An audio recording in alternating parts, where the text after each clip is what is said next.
Steve, we're taking a look at a classic story with a Christmas Carol getting, well, with a bit of a twist. Ebenezer and the Invisible World. This is a cool little twist on what we've known Ebenezer Scrooge to be over the years. Now, well, they flipped it around and made him the good guy. Yeah, you might question what's going on here, and I know we did, that's for sure. But what drew me in was the art style, and then the story instantly hooked me. I thought the story was absolutely incredible. Basically, the premise is there's an industrialist named Casper who is looking to take over London with his military and go down the greedy route that we're so used to when it comes to Ebenezer Scrooge. Well, now they flipped it, giving it this villainous look to Casper in touch, and then put Ebenezer as the good guy. And what we're trying to do is basically meet up with him to have him understand that, hey, I, as Ebenezer, went down this path. This is where you're going. Don't do this. You want to do this instead. And it's a cool setup, and it is a tough game to get to that point, though, Steve, isn't it?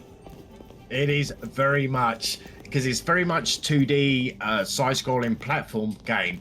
Yeah. And as you said, the first thing that drew my attention was how beautiful it looked. Everything hand-drawn, So colourful, vibrant, and I'm going to talk about the controls because there's not too much. It's on the D-pad, so you got your normal left and right, and obviously you have your melee attack, which you start off with a cane. Yeah. But then obviously, and then you have a crouch. The issue I have, you have your jumping, is the dashing or the dodge. Yeah. And the thing is as you're facing an enemy and you hit the B button by itself, you slide backwards. But if you're trying to escape from that and then you hit the B button, you kind of dash into them and you die. Yeah, it took me, I'm still not even used to it. It felt very clumsy because I want to dash forward and not away. I do get okay, I want to parry away, right? But you're not even parrying, it is a dash. You're just avoiding the contact that's about to hit you. So when you face that person, your dodge button pushes you the opposite direction. Problem is sometimes you're not able to dodge out of the way. You want to like move out of the way and you turn around and then you dodge yourself right into the enemy. It is a clumsy mechanic, and I didn't really care to. You have to use it and you have to get used to it. But even after all these hours, Steve, I'm still not used to that dodge mechanic. I do struggle from time to time. And yeah, but when you do pull it off, I'm like, okay, this is pretty cool. But at the same time, it is a clumsy mechanic, and it was a little irritating to try and maneuver this dodge mechanic throughout the entire game. Some of the enemies, though, are really cool. You talked about, like, briefly about the art style. Dude, the way they captured London, this hand-drawn art style, is absolutely gorgeous. It is beautiful setting. I loved it. I thought London, it was a great place. Obviously, it's a Christmas Carol. It makes a ton of sense to be here. But the way it captured the beauty and the essence of London in that time period, the characters they're in there, and the ghosts we talked to, which then join our party. I'm like, yo, like there's so many call outs and shout outs to the story of Ebenezer. It was so well done. But at the end of the day, Steve, we definitely had some problems, didn't you? Oh yes, I had a couple of issues. Going back quickly on the controls, obviously, like when you have the melee attack, I got to the point of I had the chains that had flames on them. Yeah. But the thing is, when you're crouching and you use that ability when they're coming towards you, you automatically stand up to use it, which I lost a lot of health and you die, and you get these creatures obviously to get coins and also to build up the ability of the ghost to help you as you progress through the story. But the issues I had was on one of the save points is you can only do go right, carry on the map, and the map is massive, and I went left and my character disappeared, and I could hear it doing the abilities, but he will not come back. So that was a restart for me. And another one is going to the next screen. When it's loading, I just get a black screen. Me too. And that's it. And I had to restart my Xbox again.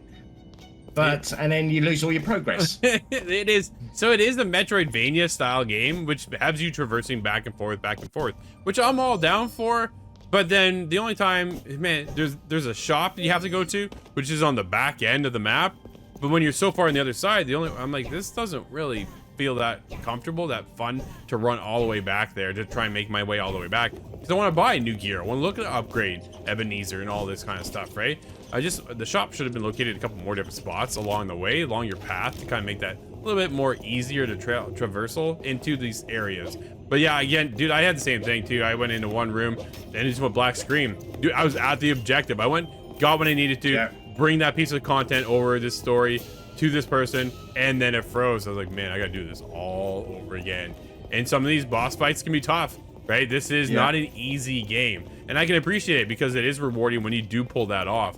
And like, I'm having a ton of fun, but at the moment, I feel frustrated at moments too, and it just takes that experience out of the game, because sometimes I don't feel like it's always my fault. I feel like it's the game mechanic or the game crashing. Yeah.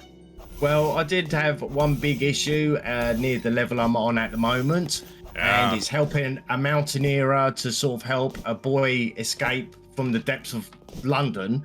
And what you have to do is go along and pull levers to open doors. Well, I did open all the 4 gates, and I need the mountaineering gear, which I'm hoping I'll get to move on to the level. But my guy is still standing there, and it's, please pull a lever to let me out. But if you turned around, the door is already opened, and I cannot progress anymore on this. Yeah, that hurts. That definitely kills the review right there for you, right? When you're not able to progress any further past that. That sucks. There is a day 1 patch coming, so maybe that will get resolved then. But until then, Steve, what do you score in this game? Unfortunately, I was going to give this a little bit higher, but I'm giving this a 5.5 just because of I love this game, apart from the issues of it was more frustrating losing all my save progress and redoing it over and over again, and because it happened a few times. I'm definitely higher. I had a couple crashes, right? But for me, I'm there with the 7. I think the world is beautiful. I love the art style. I think the story is fantastic. Ebenezer as a character is a cool twist on his story to start with, and it just really hooked me. I couldn't wait to keep playing more. It's a ton of fun. This game is fantastic for me, but again, right, we have some of these issues you run into. Some of these game mechanics just don't feel right. That dodge is a bit of a concern. The crash is, again, another concern, right? So it's one of those things. We're almost there, Steve. Like, it was almost there, but for me, yeah, at the end of the day, it's a 7.